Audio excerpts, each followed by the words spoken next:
Jeff Sangpil. I've got decades in media technology, starting it back at ABC and going all the way into AI. Along the way, broadcast engineering, post production, systems integration, facilities build out. I've had CTO and high level engineering roles across post and storage, light iron, chainsaw, key code, Qualstar.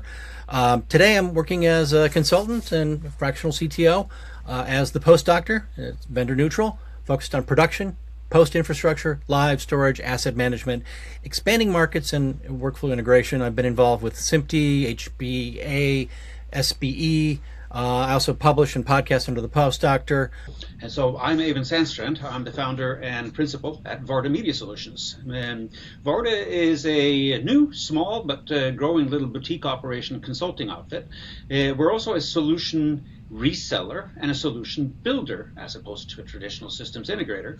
But what's unique about us is that we focus exclusively on non-broadcast clients. What we do is we try to help our customers build the kind of media operation that they truly need in order to meet the actual business objectives of creating, managing, and publishing the content without dragging them down that rabbit hole of traditional broadcast engineering. And those of you who know what I mean by that, you know what I mean by that. So speaking now of content reaching audiences, so what about reaching the next one's Gen Z and new audiences? How can the Content Factory help us doing that? Help us or the marketing teams reach these new whippersnappers? And Gen Alpha's in that, they're coming up too. So I think the thing here is there's a baseline expectation for remix culture. They assume that anything that's content-wise is going to be reused, referenced, built on. And if a team can't locate its own source footage quickly, you can't find it, it's worthless. You're going to lose that cultural window entirely. And this also goes to it doesn't matter where the team is located or, the sensitivity to lag. The audience doesn't care how you work, only that the output is landed on time, on tone. And then you just got to make sure that if there's an error, you account for it publicly. Especially if there's comments available on a video, people are going to blast you faster than corrections can catch up. So, and that's going to make the cost of each one of those errors pop up in versioning. And there's a expectation of what's called asynchronous responsiveness. This generation that we're talking about is online often, but predictably not at the same time as the team producing the content. So your workflow can't depend on everyone being available at the same time. And I think the other thing here is authenticity is going to be polish. Yeah. As long as you've got a clear, consistent point of view, it's going to outperform the committee-approved safe cut that came out of the conference room every single time.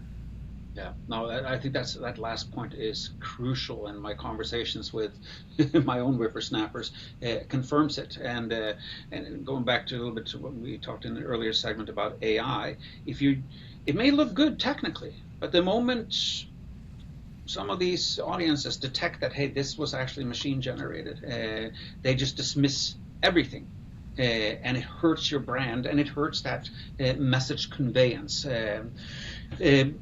But on shall we say, the Content Factory has a lot of technology features that can help also with this. And first of all, it's like a single source feedback instead of scattered email, Slack, and PDF threads, etc. As you're making it, everyone's working inside of the same space. You have the ability to actually go in and with pinpoint precision work on frame accurate comments inside, so that you need to change this, I need to edit this and improve upon this, etc. That's possible using this kind of a factory. Searching that goes beyond just the file names, finding this stuff and making sure that, hey, this is tagged the right way so that it can be reused.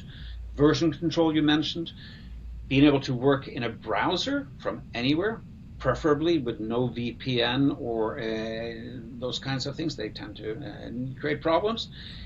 Whatever your storage strategy is, hybrid, cloud, on-premise, needs to. These solutions can work with this, and this is one of those areas where, when we build your Content Factory, we really do need to play on the same team as IT, because even though they may not own video operation, They know what network security is going to be, and we want to work with all this.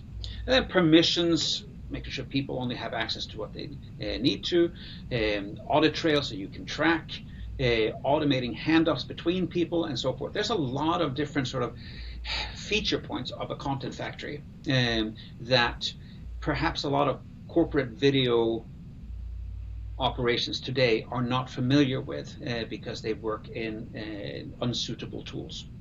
Yep. And each one of those things you just mentioned is a cultural problem.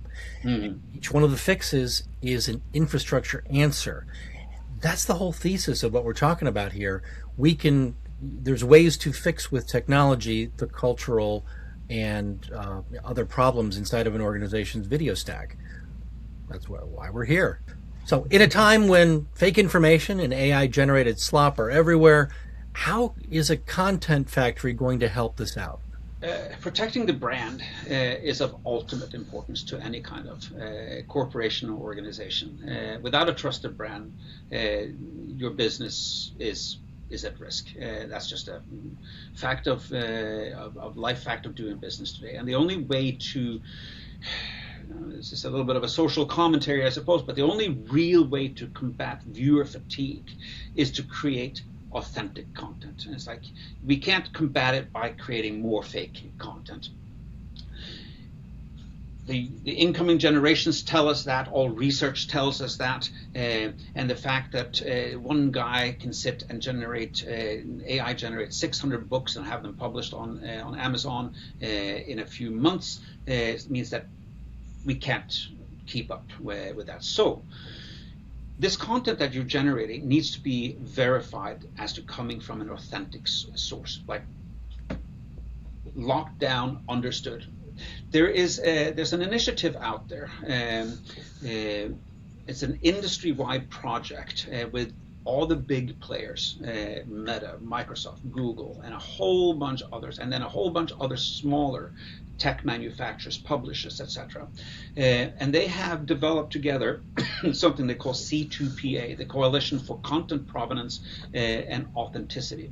And that initiative provides a technical standard for publishers, creators, and consumers so that anyone at any point in the factory or the delivery chain can go and see, where is this content coming from?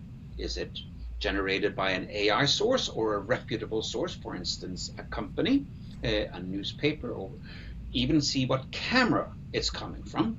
Or was it generated by something synthetic? And very importantly, has it been modified along the way?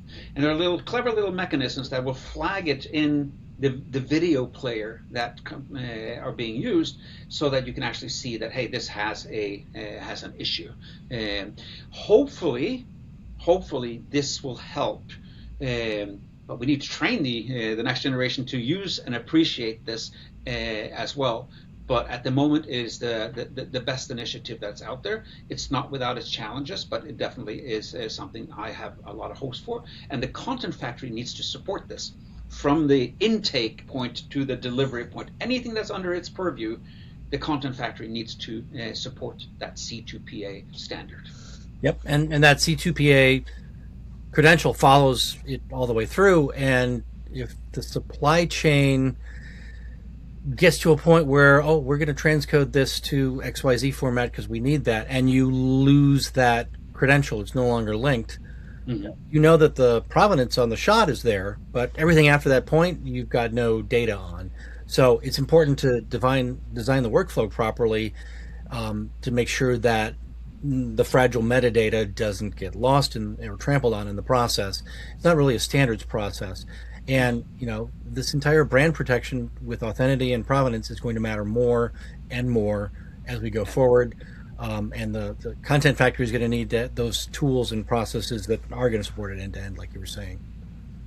Yeah, and it connects back to the whole AI conversation.